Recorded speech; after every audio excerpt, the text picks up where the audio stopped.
past all the fury and fire from the titans and dragons. The world on Attack on Dragon is rich with countless more stories and recorded events.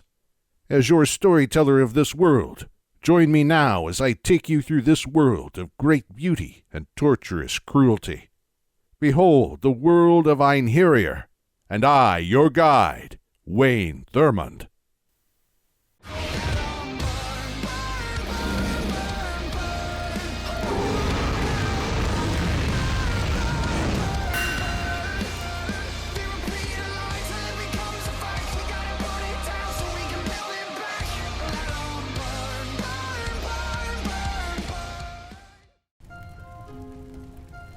Hey, does anyone have any stories? Come on. We got wine and a fresh fire. Someone has to have a good story. So you want a story? Well, I got one. How about the story of all stories? Sure, pull up a seat. Let's hear what you have to tell. Looks like my best friend Isaac here is interested in this story. Like all stories and worlds, there's a beginningless time shrouded in darkness. The chicken or the egg or the chicken, it doesn't matter which began or which is the end. All that matters is that the endless cycle creates the light for which the darkness protects. Think about it. Without the dark, would we know how beautiful the light is? A question for philosophy, I suppose. I don't really follow. But go on.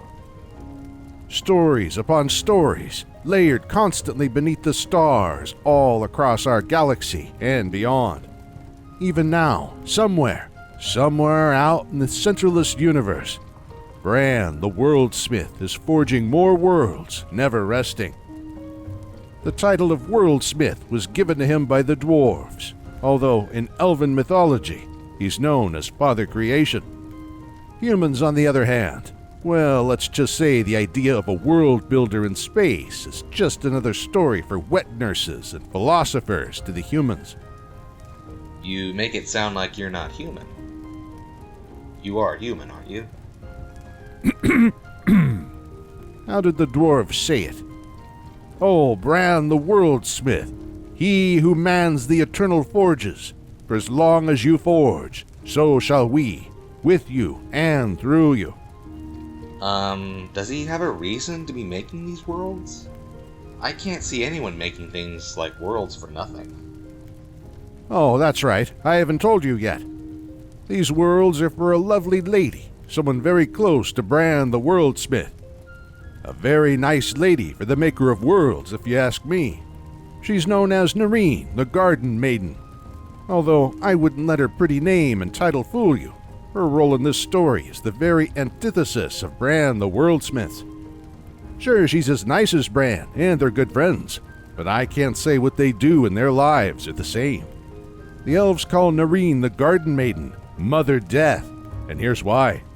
Outside of Bran the worldsmith's forge, Narine the Garden Maiden tends to her gifts of worlds and stories. What she does with them? Well, as her title says, she keeps them forever in her garden and never lets them go. Even now, her garden is teeming with ever so many worlds and stories, all given by the one and only Bran the worldsmith. You know, from the sounds of it, Narine the Garden Maiden seems to be more like a hoarder. More like a collector, in my opinion. Calling her collection or hoard, as you put it, a garden instead, seems to be a fancier term for her. Also, you'd think there could be a happy ending waiting for these two star-crossed individuals. Well, I can't really say there is a happy ending. We all know nothing lasts, not even love. For Bran the worldsmith is the maker of life, and Narine the Garden Maiden is the keeper of death. The two are as different as day and night. If Bran were to leave his universal forge for Narine letting go of her garden of gifts, the cycle would stop, and the everlasting light would be snuffed out forever. So you personally don't feel too bad for them? No, not really.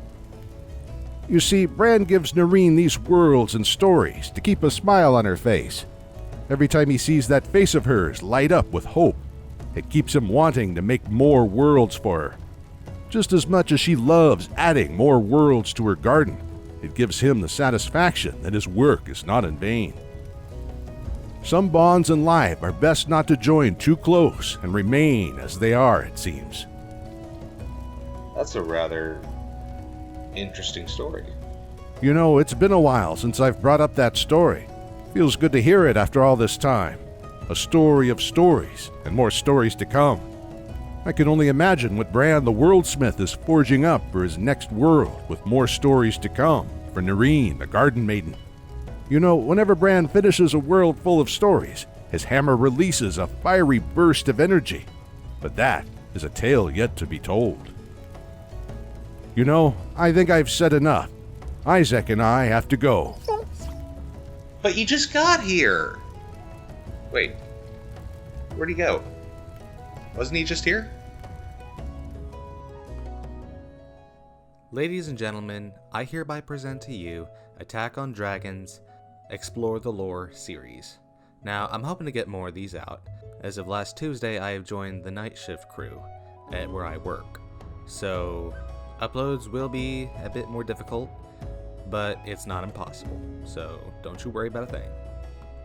Special thanks to my friend Kankanon, who voices Fallout 4's Shoddycast's lore series, The Storyteller. So give him a round of applause at the end of this video. Thank you.